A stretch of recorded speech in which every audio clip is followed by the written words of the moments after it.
విషపు పత్రిక ఈనాడులో కూడా ప్రముఖంగా రాశారు. తప్పు జరిగిందని సవరించుకొని నా మీద సంబంధిత ఒక ప్రైవేటు వ్యక్తి అని చెబుతూ అతని చేత ఒక కంప్లైంట్ తీసుకొని కేసు రిజిస్టర్ చేశారు. అది కూడా ఏంటి, సేమ్ క్రైమ్ నంబర్ మీద 253/2026 పేరు మీద నా మీద రిజిస్టర్ చేశారు. ఎలా? ఇక్కడ ఇంకా తమాషైన విషయం, దీనికి సంబంధించిన SHO ఎవరైతే ఉన్నారో అంటే పోలీస్ స్టేషన్ CI తిరుచానూరు, అతన్ని సముదాయించో చంద్రబాబు లోకేష్ గారు డీజీపీ చేత బెదిరించో ఒక ఛార్జ్ మెమో ఇష్యూ చేశారు సిఐకి. మళ్ళీ మేము చూసుకుంటాంలే, నువ్వు భయపడద్దు అని. కానీ ప్రస్తుతానికి తప్పదు, ఇది కలెక్టర్ మీద కంప్లైంట్ ఇప్పించటం అన్నది ఏదో పొరపాటు జరిగినట్టుగా ఉంది అని ఆయనకు ఛార్జ్ మెమో ఇచ్చి ఆయన చేత ఆయన ఏం చేశాడు,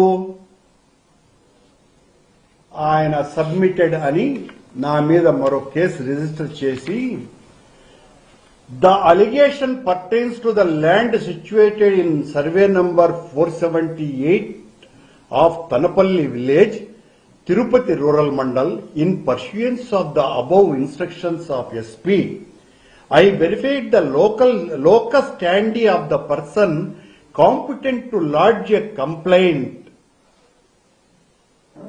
and report in respect of the allegations, and accordingly I secured Sri Cherukuri Venkata Prasad, stated to be the owner and person concerned with the subject properly.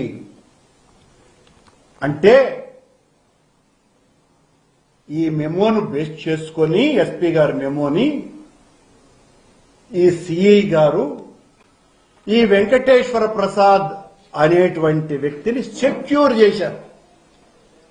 పట్టుకొని ఆయన చేత నా మీద క్రిమినల్ కేసు, ఏం కేసు, అదే క్రైమ్ నంబర్లో సెక్షన్లు మార్చి case register చేశారండి. ఎలా? టైం ఏం రాసినారు? మొదటిది కలెక్టర్ ఇచ్చినటువంటి కంప్లైంట్ ఆన్ 12th. మళ్ళీ ఈ వెంకటేశ్వర ప్రసాద్ నాయుడు అనేటువంటి వ్యక్తి చేత ఇచ్చినటువంటి కంప్లైంట్ కూడా 12వ తారీఖునే. మొదటి కేసు రిజిస్టర్ చేసింది 12వ తారీఖున సాయంకాలం 5 గంటలకి. అంత తమాష అనిపిస్తుంది, ఎంత దుర్మార్గమో కూడా ఇందులో దాగుంది. కలెక్టర్ ఇచ్చిన కంప్లైంట్ మీద కేసు రిజిస్టర్ చేసింది 12వ తారీఖు సాయంత్రం 5 గంటలకి.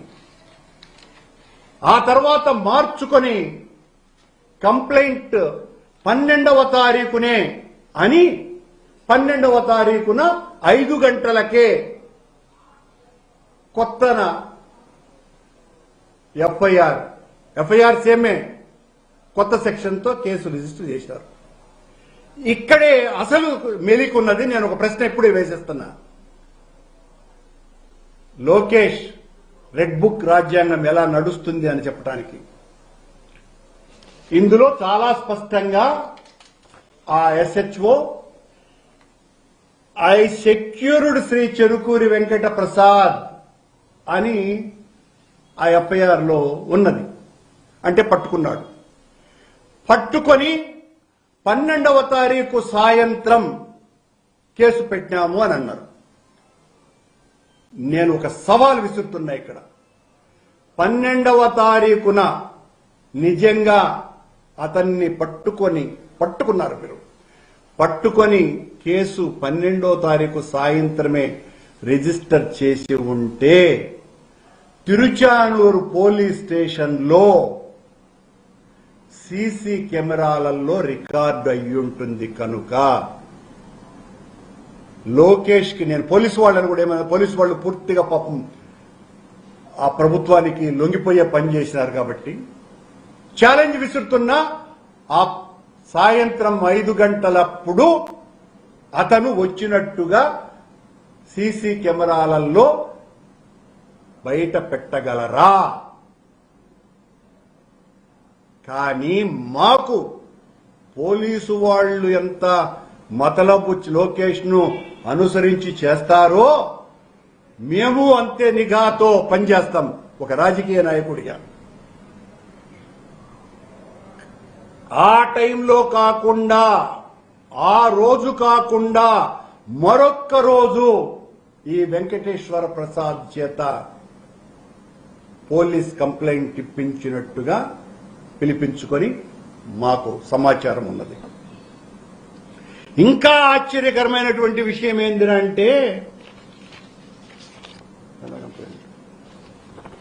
ఈ కంప్లైంట్ ఈ వెంకటేశ్వర ప్రసాద్ నాయుడు కంప్లైంట్ ని 5 గంటలకు 12వ తారీఖున రిసీవ్ చేసుకున్నారండి, రిజిస్టర్ చేశారు. దీన్ని కోర్టుకు దాంట్లోనే రాసినటువంటి విషయం ఏంటంటే ఎఫ్ఐఆర్ లోనే time of dispatch to the court 13/8 next day పంపించినారు కదండి. ఆశ్చర్యకరంగా ఎస్పీ ఇచ్చిన కంప్లైంట్ మీద రిజిస్టర్ చేసినటువంటి కేసు కూడా అదే సమయంలో రిజిస్టర్ చేసి court date and time of dispatch to the court 13/8 పంపించినారు. కానీ పంపలా, ఆన్లైన్లో మ్యాయం చేశారు దీన్ని. మొదటి దాన్ని, రెండవ దాన్ని 2:25 13వ తారీఖు పంపించినారండి. కానీ చట్ట ప్రకారం ఒక కేసు రిజిస్టర్ అయిన తర్వాత కోర్టుకు సబ్మిట్ చేయాల్సినటువంటి సమయం 24 గంటల లోపు. ఇది అండర్లైన్డ్ థింగ్. 24 గంటల లోపల కోర్టుకు సంబంధిత మ్యాజిస్ట్రేట్ కు పంపాలి.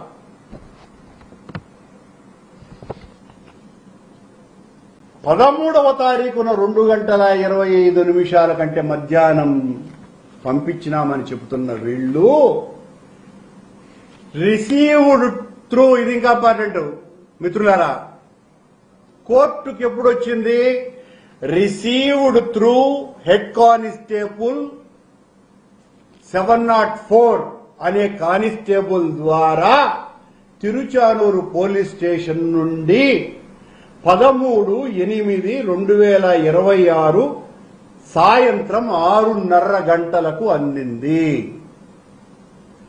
తిరుచానూరు నుండి కోర్టుకు 3 కిలోమీటర్ల దూరమున్నది.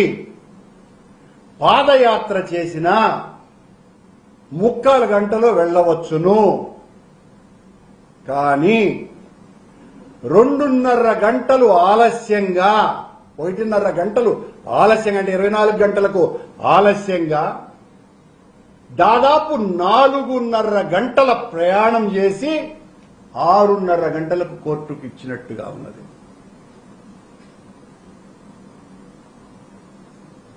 ఇంతకంటే వ్యవస్థల్ని మేనేజ్ చేయటం ఏమన్నా ఉందా? ఆశ్చర్యంగా ఇవన్నీ కూడా మేనేజ్ చేయటమే సుమా.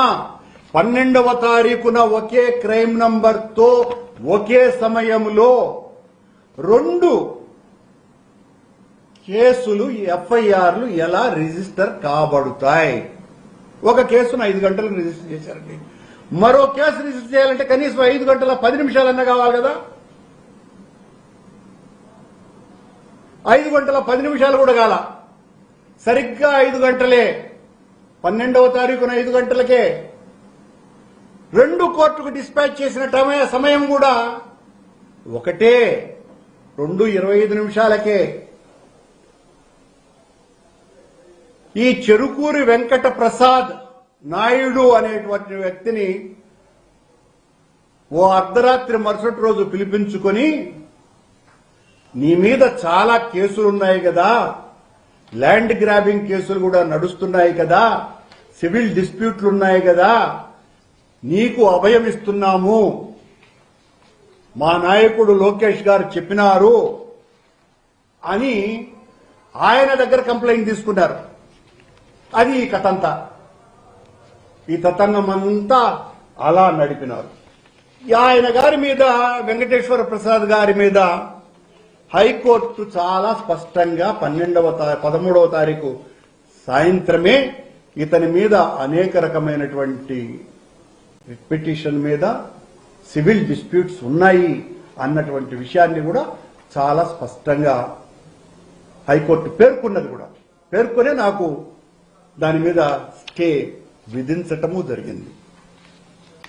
న్యాయం ఎంత దారుణంగా ఉందో చూడండి. హైకోర్టు తీర్పు ఇచ్చిన తర్వాత సిఐని బెదిరించినారో, లోబర్చుకున్నారో, మభ్యపెట్టినారో, సముదాయించినారో ఓ అమాయకుడైనటువంటి ఎస్హెచ్ఓను బలి చేసినారు. ఒక నీతిపరుడైనటువంటి ఎస్హెచ్ఓ మీద ఒక మచ్చబడిపోయింది, తప్పు చేసినాడు అని ఛార్జ్ మెమో ఇచ్చినారు ఆయనకి. ఇచ్చి ఈ కథంతా నడిపినారు.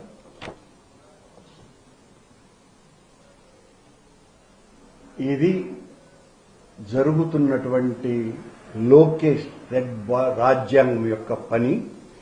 దీని మీద కూడా నేను న్యాయ పోరాటం చెయ్యాలని నిశ్చయించుకోవటం జరిగింది. తప్పు మీద తప్పు చేస్తున్నారు. ఈ తప్పు మీద మళ్లీ నేను న్యాయస్థానం తలుపు తట్టవలసినటువంటి బాధ్యత నా మీద ఉన్నది. ఖచ్చితంగా వెళతాను అని తెలియజేస్తున్నా. ఈ రోజున మీది పైచేయి కావచ్చునేమో పోలీస్ స్టేషన్లలో, కానీ ఎల్లకాలము ఇలా జరగదు. జీవితంలో ఆశయాల కోసమని నిలబడ్డటువంటి 53 సంవత్సరాల సుదీర్ఘ రాజకీయ జీవితం కలిగినటువంటి నా మీద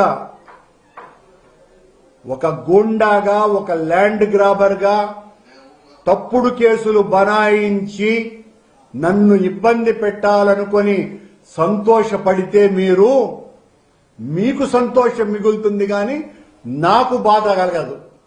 ఎందువల్లంటే రాజకీయాల్లోకి వచ్చినప్పుడే బాధలు, కష్టాలతోనే జీవితం కొనసాగుతుంది అని నమ్మి రాజకీయాల్లోకి వచ్చినటువంటి వాడిని నేను. కనుక మీ తప్పుడు కేసులు